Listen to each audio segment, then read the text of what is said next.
நமது கலாச்சாரம், நமது பண்பாடு எப்போதும் நம்முடன் நீடித்து இருக்கும். சப்ஸ்கிரைப் திலக். பகவான் ஸ்ரீ கிருஷ்ணன் யோகமாயாவுக்கு ஆணை பிறப்பித்தார். தேவி யோகமாயா, இப்போதே மதுராவுக்கு செல். அங்கு சிறை கூடத்தில் வசுதேவரும் தேவகியும் இருக்கிறார்கள். இந்த சமயம் எமது அம்சமான ஆதிசேஷன் தேவகியின் கர்ப்பத்தில் கருவாக புகப் போகிறார். கம்சன் என்ற அரக்கன் அந்த ஒளியைக் கண்டு மிரண்டு போய்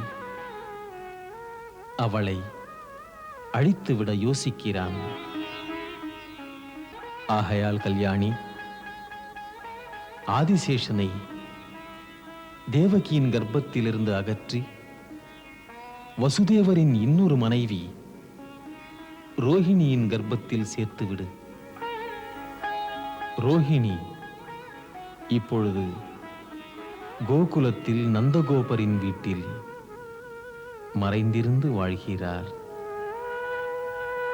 ஆகையினால் மாயா, நீ போய் ஆதிசேஷனை சொன்னபடி சேர்த்து விடு.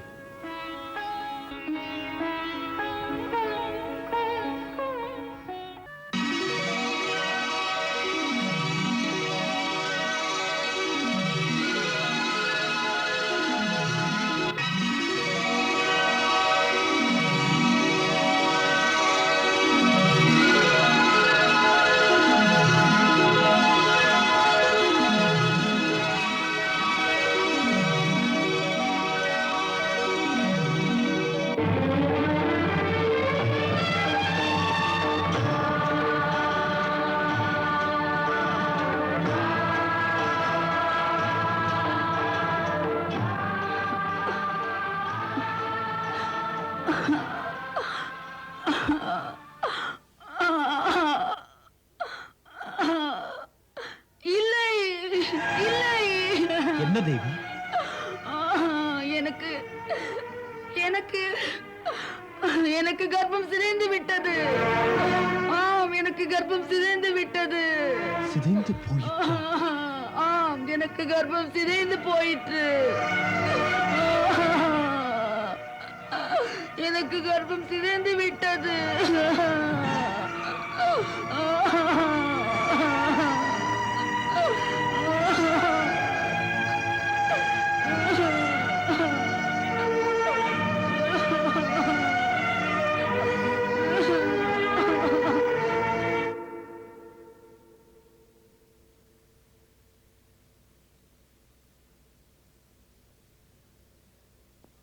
நடுநிசி வேளையில் என்னை எழுப்ப வேண்டிய காரணம் என்ன நேர்ந்து விட்டது?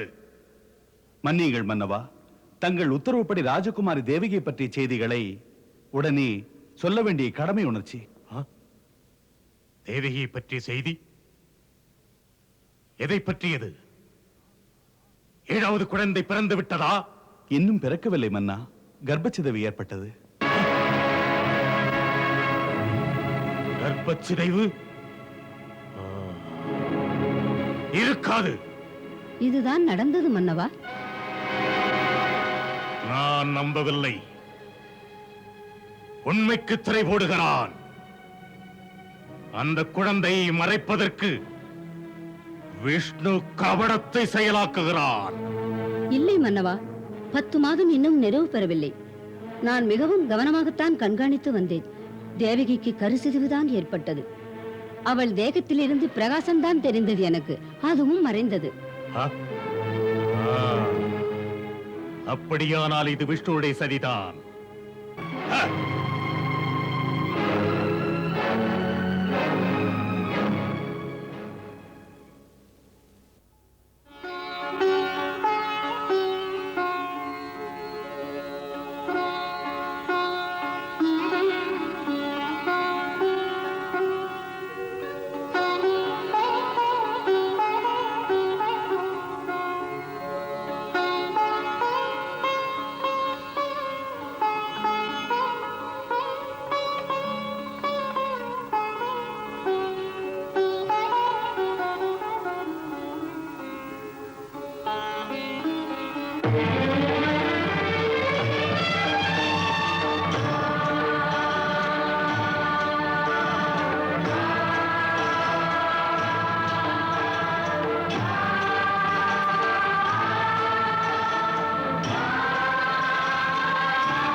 உறக்கமேன் யசோதா, எழுந்திரு, எழுந்திரு.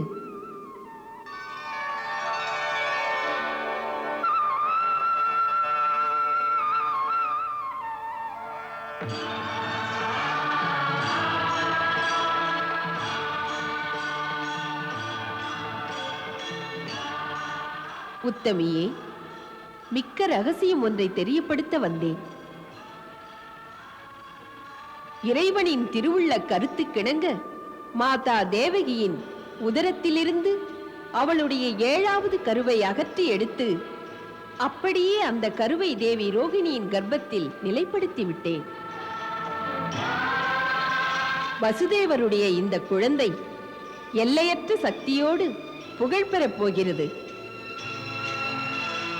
அந்த வீர குழந்தை சங்கர்ஷணன் உன்னத கொள்கைக்கு தன்னை தந்து என்றும் நேர்மையுள்ளவரோடையே நெருங்கி இருப்பான். மகத்தான லட்சியங்கள் உள்ளவனாக ஊருக்கு உழைப்பான். உண்மைக்கே என்றும் வெற்றி.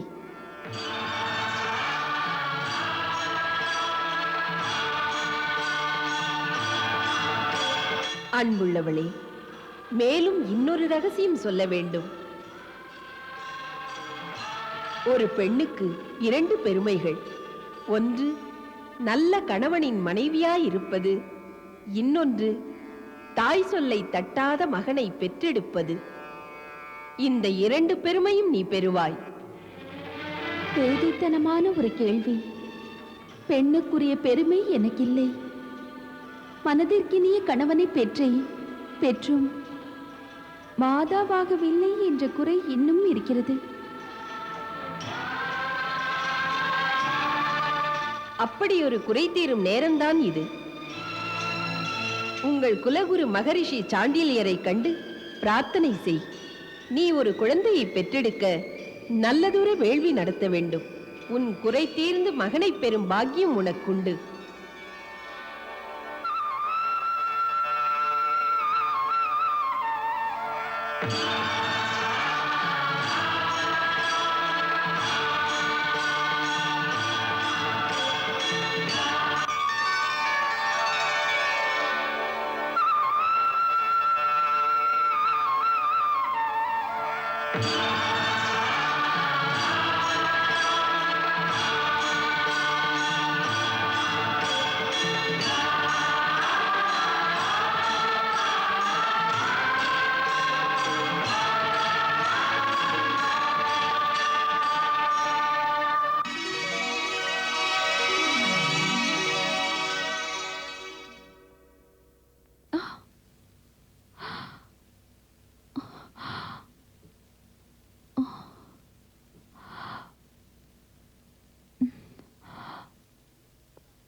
சுவாமி, சுவாமி, எழுந்திருங்கள் சுவாமி. ஏன் எழுப்பினாய்? விடிந்து விட்டதா? இல்லை, பொழுது இன்னும் விடியவில்லை. அதிசயம் ஒன்று பார்த்தேன். அப்படியா? என்ன பார்த்தாய்? நம்ப மாட்டீர்கள், தேவி மாதாவை தரிசித்தேன். தேவி மாதா? எந்த தேவி மாதா? அது பற்றி தெரியாது. பார்ப்பதற்கு மிகவும் தேஜசுடன் இருந்தாள். அப்படி கனவு கண்டிருப்பாய் யசோதா? இல்லை, உண்மையில் அது கனவல்ல. இந்த பூவை பாருங்கள். அந்த அன்னை போகும்போது இதை தந்தார்கள்.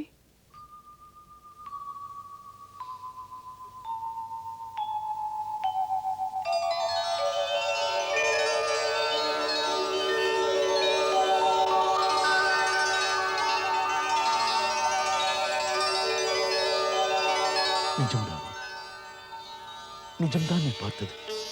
தேவியைத்தான் நீ தரிசித்திருக்கிறாய் யசோதா. உண்மையில் நீ வணங்க வேண்டியவள். சுவாமி, தாங்கள் இதை செய்யலாமா? யசோதா, உன் முற்பிறவி பயன் இது. தேவியை தரிசித்த பலன் ஒரு நாளும் வீண் போகாது. மாதா மறையும் போது மனங்குளிர வாழ்த்திச் சென்றாள். அன்போடு சொன்னாள், நானும் தாயாக போகும் சமயம் வந்துவிட்டதென்று. அதற்கு வழியும் சொன்னாள். குருதேவர் சாண்டில்யரை கேளுங்கள், அவர் சொல்லுவார் பிள்ளை இல்லை என்ற குறை தீரும் வழி. அதோடு அன்னை இன்னும் ஒரு ரகசியம் சொன்னாள். சொன்னாளா? என்ன சொன்னாள்? அன்னை சொன்னாள், அதாவது தேவகியின் உதரத்தில் இருந்து அவளது 7வது கருவை அகற்றி எடுத்து அதை ரோகிணி அக்காவின் கர்ப்பத்தில் அமைத்து விட்டதாக. கர்ப்பத்தையா மாற்றினாள்? ஆ,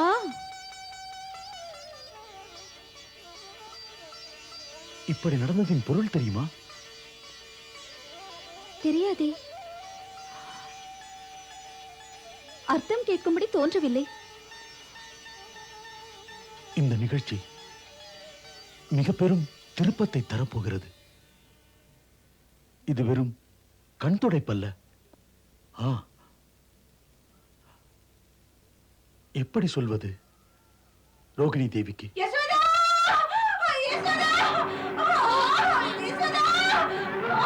கூப்பிடுகிறாள். ஏதோ நடந்திருக்கிறது. வா.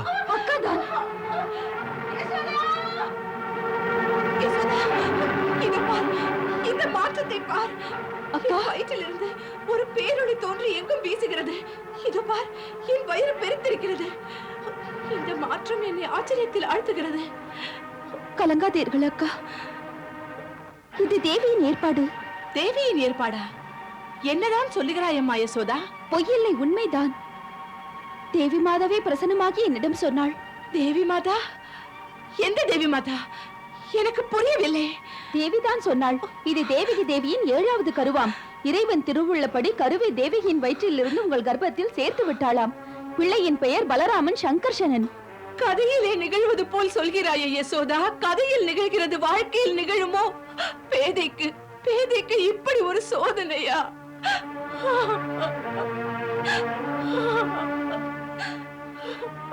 இறைவன் நினைத்தான் என்றால் எதுவும் நடப்பது இயற்கைதான்.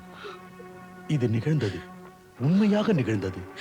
இதை பற்றி சந்தேகப்படாதீர்கள். மனப்பூர்வமாக நீங்கள் இதை சொல்லுகிறீர்களா? போகட்டும், இது உண்மை என்பதற்கு ஆதாரம் என்ன? வேறென்ன வேண்டும்? இந்த அதிசய ஒளி உங்கள் வயிற்றிலிருந்து தோன்றி 4 புறமும் ஒளி வீசுவது தெய்வீகம் அல்லவா? இதை நீங்கள் நம்ப மாட்டீர்களா? பார்க்கும் கண்கள் ஏமாற்றாது. விழிகளை கேளுங்கள். இன்னும் ஒரு ஆதாரம் இந்த பூ. இதை தேவி மாதா ஆசீர்வதித்து கொடுத்தாளாம். இதுவும் பொய்யா? பொய்யா உண்மையா தெரியவில்லை யசோதா. பொய்யா உண்மையா புரியவில்லை. அக்கா, பார்த்ததை சொன்னேன் உங்களுக்கு. உங்கள் மனதை புண்படுத்த மாட்டேன். யசோதா, மனிதனின் புத்தி இறைவனை பற்றி முழுதும் உணர முடியாது. தெய்வ தீர்மானங்களை புத்தியால் அளந்து சொல்லிவிட முடியாது.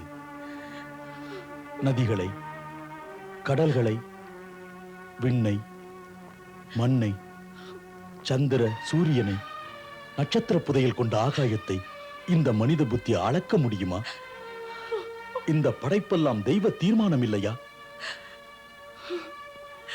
இதெல்லாமே இறைவனின் லீலைகள். விதிப்படி நடக்கும் என்று விட்டுவிட்டு இறைவனின் செயல் நல்லதற்கென்று தன்னை அவனிடம் தந்து விட்டாலே குழப்பமே இருக்காது. இல்லை இல்லை இல்லை நந்தகோபரே, இல்லை.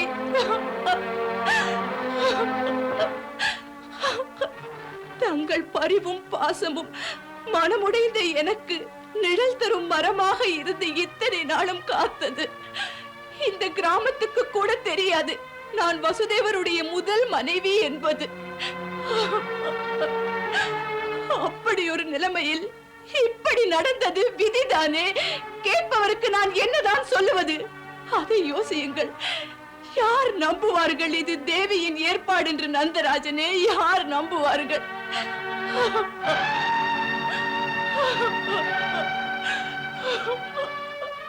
யசோதா, இந்த சமயத்தில் எனக்கு ஒரே ஒரு முடிவுதான் தெரிகிறது. நான் போய் யமுனை ஆற்றில் என்னை அடித்து பொறுமையாக இருங்கள். என்னை விடுங்கள், விடுங்கள். அப்படி சொல்லாதீர்கள். நம்பிக்கை இழக்காதீர்கள். இதெல்லாம் இதெல்லாம் நன்மைக்குதான். இறைவனின் லீலை இந்த சோதனைகள். அதை நம்புங்கள். நம்மை எல்லாம் இறைவன் ஆட்டி வைக்கிறான். தெய்வம் நினைப்பது நமக்கு புரியாது. உங்களுக்கு என் நிலை புரியவில்லையா நந்தராஜரே? இதை யாரிடம் போய் சொல்லுவேன்? குருதேவன், வழி இதற்கு அவர்தான் சொல்ல முடியும். நமது குலகுரு சாண்டில்யர் எல்லாம் உணர்ந்தவர். அவர் ஞான திருஷ்டியால் கண்டு உண்மையை சொல்லுவார்.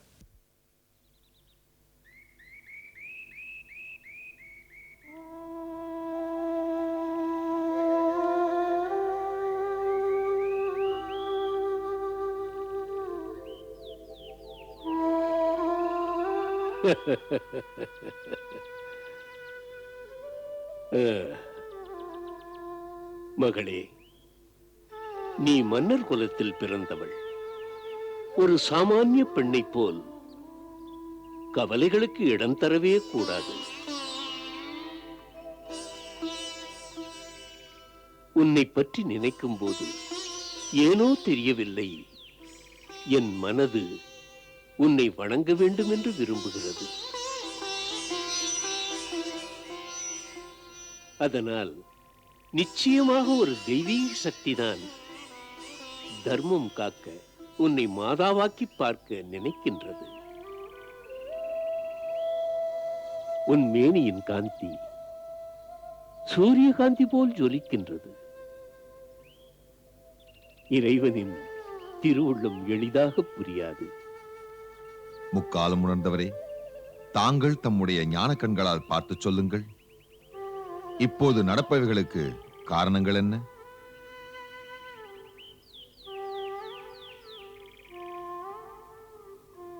நந்தராஜனே, எனக்குள்ள கடமை உங்கள் குலகுரு என்ற முறையில் தங்கள் கேள்விக்கு நான் பதில் சொல்ல வேண்டும்.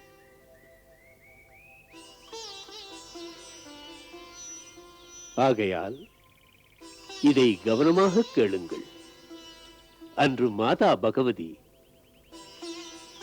யசோதாவின் சொப்பனத்தில் வந்து சொன்ன மொழிகள் என்ன? யசோதா விரைவில் கருவுருவாள் என்றுதானே? அது பலிக்கப் போகின்றது. மேலும் தேவி ரோஹிணி விருஷ்ணி வம்சத்து ராணி. விருஷ்ணி வம்சத்தாருடைய குலகுருவாக இருப்பதற்கு பிரம்மதேவர் மரியாதைக்குரிய மகரிஷி கர்கரை தந்தார். இந்த பிரச்சனை பற்றி முழு விவரம் அவர்தான் அறிவார். பொதுவாக இந்த சமயத்தில் நான் மறுப்பது சரியல்ல. என் கடமையாக ஏற்று ஞான திருஷ்டியால் பிரச்சனைக்கு பதில் கிடைக்குமா என்று முயன்று பார்க்கலாம்.